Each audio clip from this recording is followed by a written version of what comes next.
Let's do this. Look, there was so I know that people have talked out about Donald Sterling and all that, but I was listening to the talk radio show just the other day, and there was this really interesting point to me. You see my face? I'm already getting mad. There's an intellectual point that I was like, there's a point. Okay, there was a point that was made on the Talk Ship radio show. They said, okay, so here we are. We're going after Donald Sterling because he's being racist, because he was racist and he got caught on videotape or on tape and all of that stuff. And it was like, and then the person said, but what about someone like Jay-Z, who's owner or whatever, and that Jay-Z, he uses the N-word all the time, and that Jay-Z uses misogyny in his lyrics all the time. And so how are we having this, quote, this double standard? So that was the setup from the radio show. And so Ed, tell me what you think about that. Don't consume Jay-Z. You cannot consume Jay-Z. You can consume hip-hop and not consume Jay-Z. You cannot consume the National Basketball Association without consuming the Los Angeles Clippers.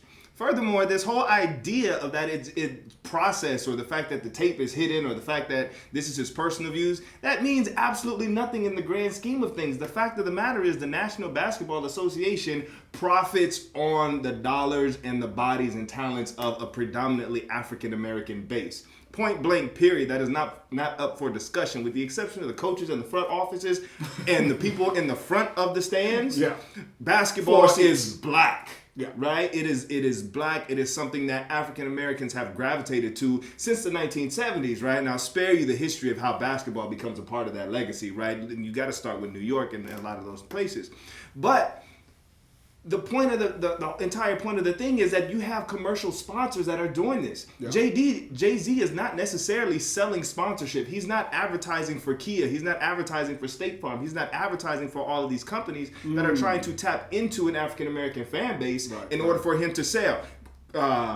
Ciroc, Tom Ford, yes, Jay-Z is doing that, but they are purchasing the clientele that does that and uses that language and speaks to that and lives that ideology, at least in their entertainment consumption. Okay. This idea that Donald Sterling, Quentin Tarantino makes movies about killing people. Fans glorifies him, but we don't put the responsibility of that onto Quentin Tarantino. Yeah. We don't put the responsibility on that of Jay-Z. This is entertainment, right? Yeah. To quote Jay-Z, it's only entertainment.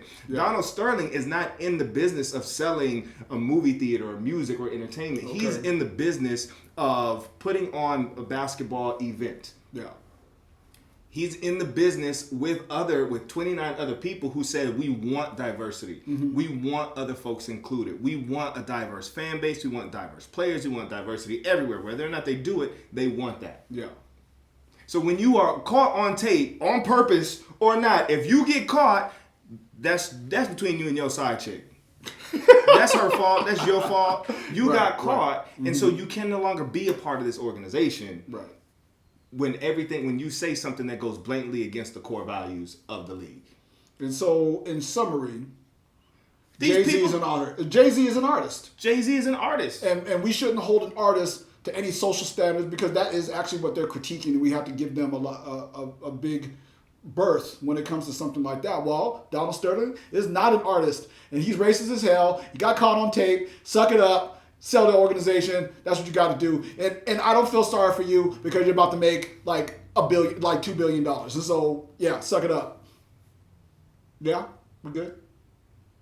Are you all right? You gonna be okay?